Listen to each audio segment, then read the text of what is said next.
Hey, Dolls, welcome to Let's Chat with Londyn. Hey, it's been a long time. I have not seen you guys. So, first, let me start by saying Happy New Year. I know it's been a rough couple months. It's been about 2 months since I've been live. But if you know me, you know I always have a lot going on, and I've had so much going on. Really haven't had time to get on here and do things the way I want to do it. But luckily for me and for you, I had some extra time today. So I said, let me hop on. Let's talk to the ladies. So let's get started. We're going to get right to it. If this is your first time joining me, I want to say welcome, welcome, welcome. And thank you so much for joining me. My name is Lundyn Brown. I am what I like to call your Matamoros surgery guy and your host to recovery. I'm also the owner of Exquisite Dollhouse, Texas. It's a luxury post-op home that's located 10 minutes from the Matamoros, Mexico border. And that's respectively what we're going to be doing today, talking about traveling to Matamoros, Mexico for surgery. For those of you that are coming back, thank you so much for coming back with me. I trust that you've reviewed the previous shows and we are up to date on where we need to be. If there's ever any questions or anything you need clarified or anything in particular you want me to speak about, please don't hesitate to reach out and let me know. You can actually either comment on the videos or you can email me directly at customerservice@exquisitedollhouse.com and I'll be sure to make sure I get it into the show if I can. I like to make good on time, so let's get to it. So most people are planning cosmetic surgery and they don't want to pay a whole lot of money and they want to be super duper snatched. So they typically go out of the country. Now, there are so many different places you can go. You can go to Mexico, you can go to Dominican Republic. If you're in the States, a lot of people go down to Miami or Atlanta. People go to Turkey. There are so many places that do cosmetic surgeries, but I'm going to only talk about my realm where I know that business really well. Some of the benefits to going to Mexico is cost and BMI. Those are the two top reasons over other, there's other reasons people go, but primarily for me, it was for BMI. I know the states require a certain BMI, and I'm like, you could help me get some of this weight off me, I might be able to reach it. So that was some of the reasons why I went. For whatever reason you're going for, it doesn't matter. I'm going to try to help walk you through and make this process as smooth as possible. Now, a free, I'm a few, I can't talk. A few episodes back, I had did a show on some of the surgeons that are or that are out and that are popping up. I'm going to be doing an updated show because there's quite a few or number of surgeons that I've learned since, and then some sort of contact to new coordinators. So I do want to be able to tell you a little bit about those surgeons and connect you with their coordinators. So we're gonna roll into our first segment, and this time I took some notes, right? Because I get on here and I'm always like, oh, what did that customer ask me, or what did that person comment? But this time I got my notebook, so yay! All right, so we're gonna roll into Chatter Tuck.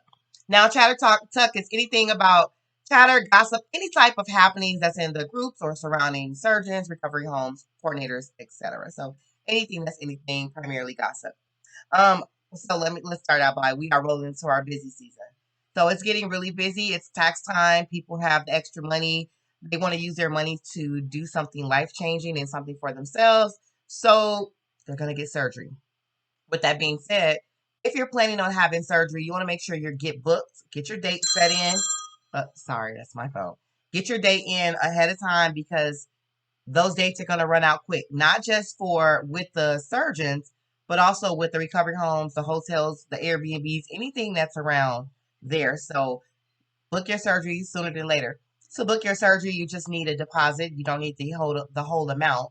So at least hold your date if you want to get surgery. So that's the first thing. Busy season, busy season.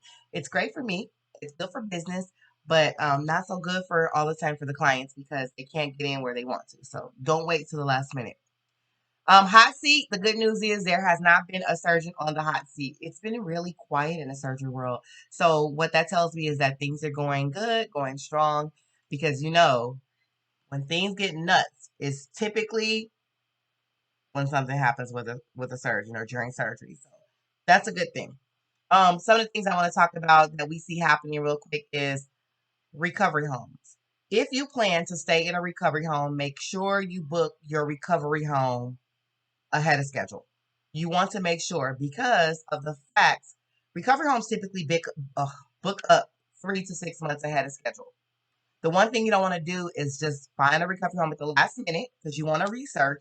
You do want to know where you're going to be recovering. You want to make sure that it's safe for one, that it's clean for two, and 3, they know what they're doing. So make sure, you spend some time. So crazy. I see some crazy things in a group where people are, their idea of research is asking in a group, what recovery home has the best food, or who's the best recovery home. That's not even a real question, because there is no best recovery home. Recovery homes are based upon your needs. So as part of your research, be educated in that. This is not a vacation. You can get an experience, but this is literally cosmetic surgery. It is something serious. And the people that's in the recovery homes are not there to entertain you. They are there to take care of you. So I just want you to keep that in mind. I see a lot of questions that's asked, and I'm like, those are not real questions to even ask. There are questions. And before the show is over, I'm going to try and find you some good questions. I actually made a good list of questions. See if I can find them in my group to ask when looking for a recovery home, because it is amazing how many people will reach out to book a recovery home and they literally have never even looked at any pictures. They haven't been in a group. They haven't interacted. And I'm like, you're traveling somewhere. You're going to be staying somewhere. You need to make sure you're comfortable. So you want to, those are things you want to make sure. I'm going to see if I can find those questions. I don't know if I can. If not, I will definitely come back and talk about those questions in the next show. Let's see. Oh, and then a couple other things I want to say. Not just with surgeons, but with recovery homes, or some people will try to get private nurses. But anything you see, I want you to look for key factors. Go in a group, not just one group, go in several groups. There are so many surgery groups. Don't say nothing. Do more, being quiet than looking. Don't ask a question, because if you ask a question, 9 times out of 10, you're going to get a bunch of coordinators or somebody that work for that surgeon or that home that's going to respond. They will respond as if they're customers, but they're not. So you want to go ahead and search that name and see what comes up in a group. Look for the interactions. Look for any type of suddenness. Was it quiet about this person or this doctor, and all of a sudden you get all of these reviews? And I tell you this to say there's a lot of people that in this surgery community that the results or the information is not accurate. They skew the data. They hire a team of people, and those people, they soil the group saying, oh, I had surgery with this person and this person was really great, when in fact they never even had surgery with those people. So you have to look at the history. Is this somebody that's been in this group interacting? What were they doing before they were talking about this surgeon? Be especially careful for that. Also, in the group, you want to be able to avoid drama. There's a lot of drama in there. So you'll notice that a lot of people are posting anonymously. This happens because if you say something about the surgeon or about something and other people don't like it, or they like somebody else's, people gravitate to negativity. It's horrible, but that's really the way of the world. So you want to make sure you just do more researching than not. Sit back, search the groups. If you see somebody saying, that they've had surgery, wait till they post their results. Make sure the photo's not photoshopped. Inbox them. Hey, we're in this group together. I just want to know about your results, your healing. That's going to be important. Did you get any type of infections? How are your scars? How was the service? How was the hospital? Because the doctors do not work for they operate in the clinics, but they don't work for the clinics. The clinic staff is the clinic staff. So you want to know, were they responsive? Did they know what they were doing? Were you checked on effectively? Those are things you want to ask. Those are some of the things you want to ask about recovery houses too. Anybody can put up a picture of anything. They can put up videos. People can Photoshop stuff. Ask the people that stayed there. Inbox them. How was your experience? Was it clean? Was it safe? Were the staff attentive? Did they know what they were doing? You know, you're never going to get 100% perfect, because we're in a customer service industry. People are not going to be happy. That's the unfortunate reality of things. But, you take it with a grain of salt. Ask a few people so that you can make an informed decision. So those are some of the things that I want you to be cognizant of. And then one of the things I also notice in the groups is that you will get a lot of advice for people that have never had surgery in Matamoros. Matter of fact, they've never had surgery.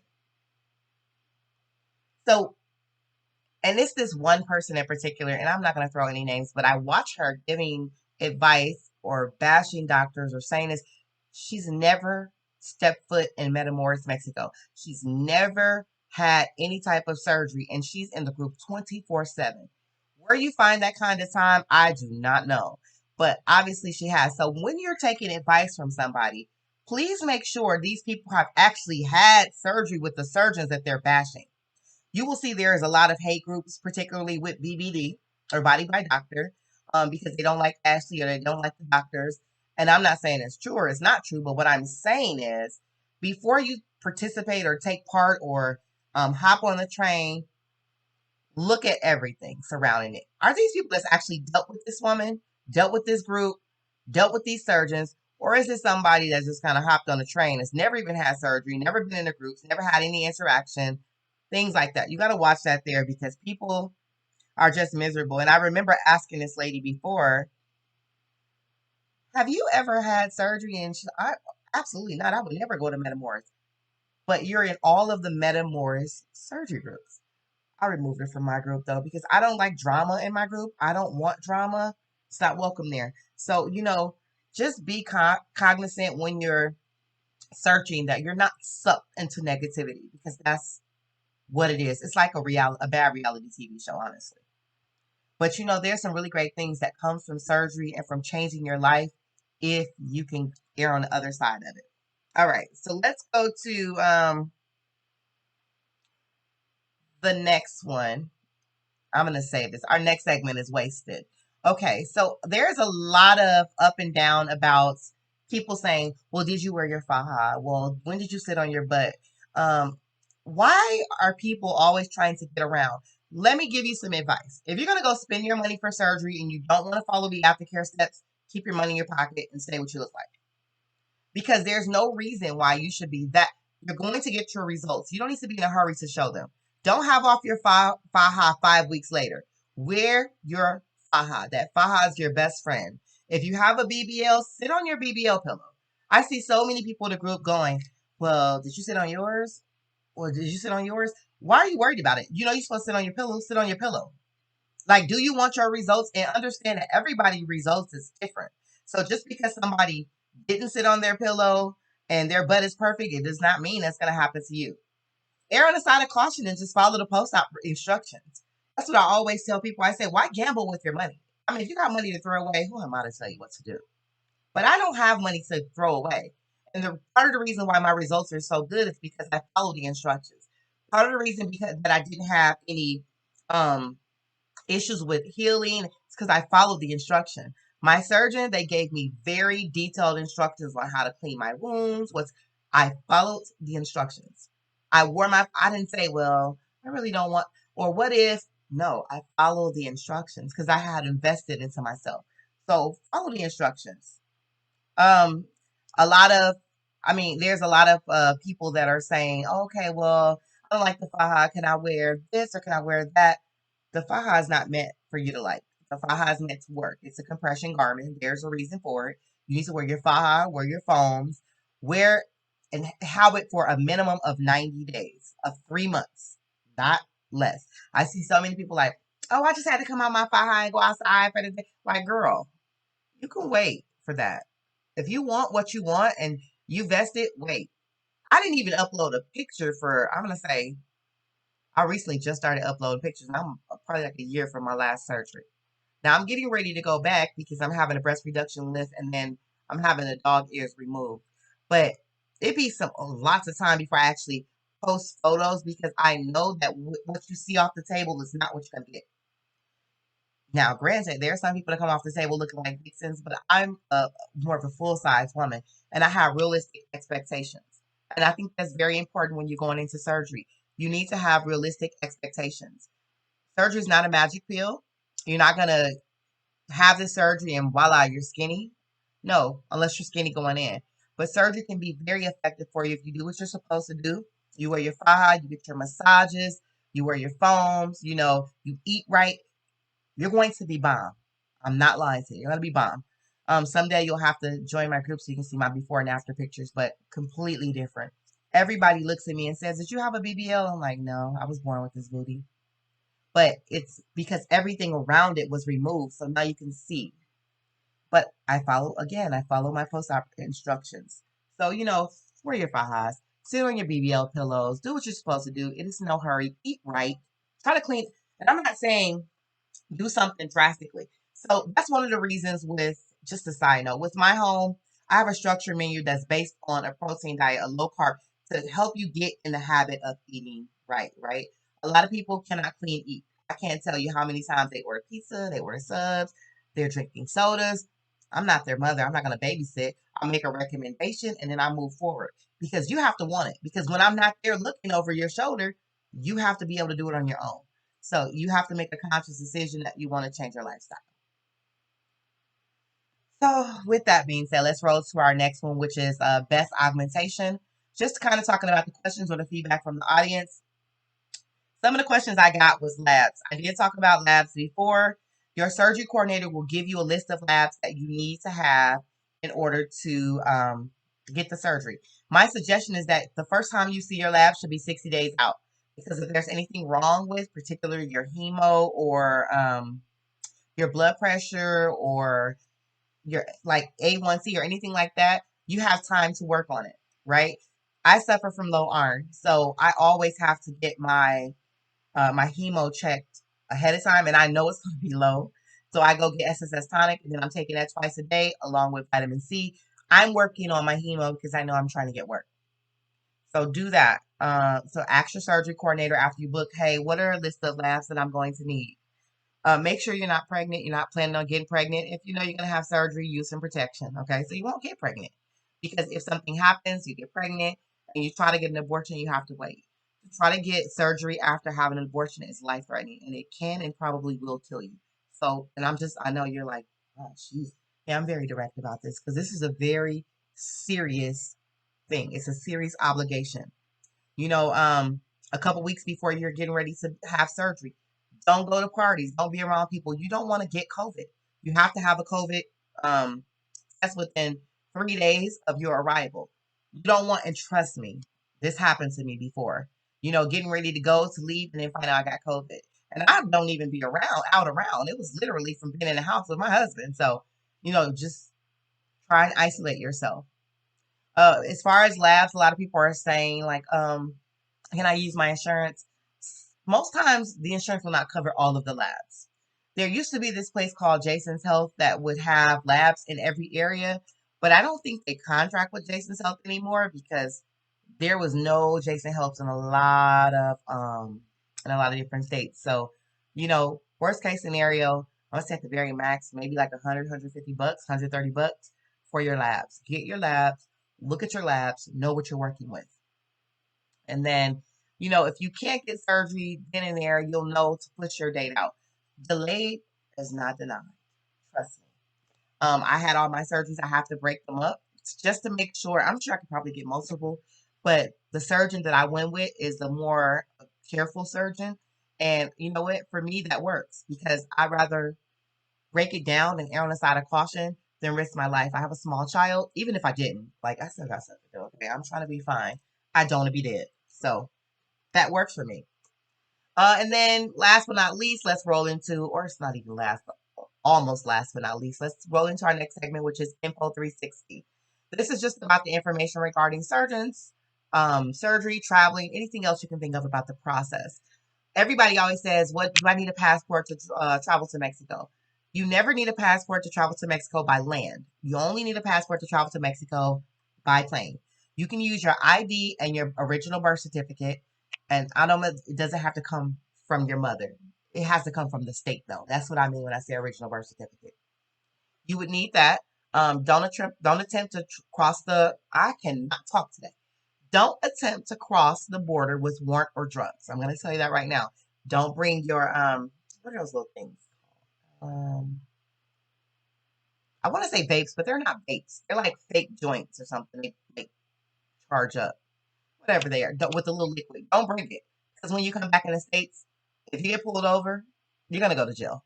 If you have a warrant, I'm going to tell you there is a high chance you're going to go to jail 9 out of 10 times. Get it taken care of before you go down. It's not going into Mexico. It's coming back. The states are very um, strict with warrants. They don't let you go. They're going to lock you up and hold you. You need to bring your surgery money in cash. There are so many people saying, "Oh, I don't want to travel with that much money." People have traveled with more than you have, and we've all survived. Get a little money thing that you can disguise it from Amazon and go on about your business. They don't take Cash App, they don't take Venmo, they don't take Zelle, none of that. You're not gonna have time to go to the bank. The surgeries are very early. You typically have to check in anywhere from 5 to 7 o'clock in the morning. The banks don't open till 9. Make your life easier. Bring your surgery money in cash. Bring some extra money for meds, at least $150 for meds. Um, in a case of emergency where you need like a blood transfusion, find out from your surgery coordinator how much is a bag of blood. Shall I need it? You probably won't, but I mean, what could it hurt? Because then if you don't need it, you got an extra $550 or whatever it costs in your pocket. But have something extra. Have some money for tips. Let me tell you, if you tip those nurses, they will treat you like queens or kings in that place. So have some money for that. And then don't try to come the day of surgery. First of all, Brownsville, Texas, that's where you fly into, or Harlingen, Texas, is on water. If there is a storm or anything like that, 9 times out of 10, your airline will be delayed. There is definitely not that many flights that goes into Brownsville. You do not want to miss your surgery. Try to come the day before. Check into your recovery house the day before. Then, most recovery houses, you can do it all in one.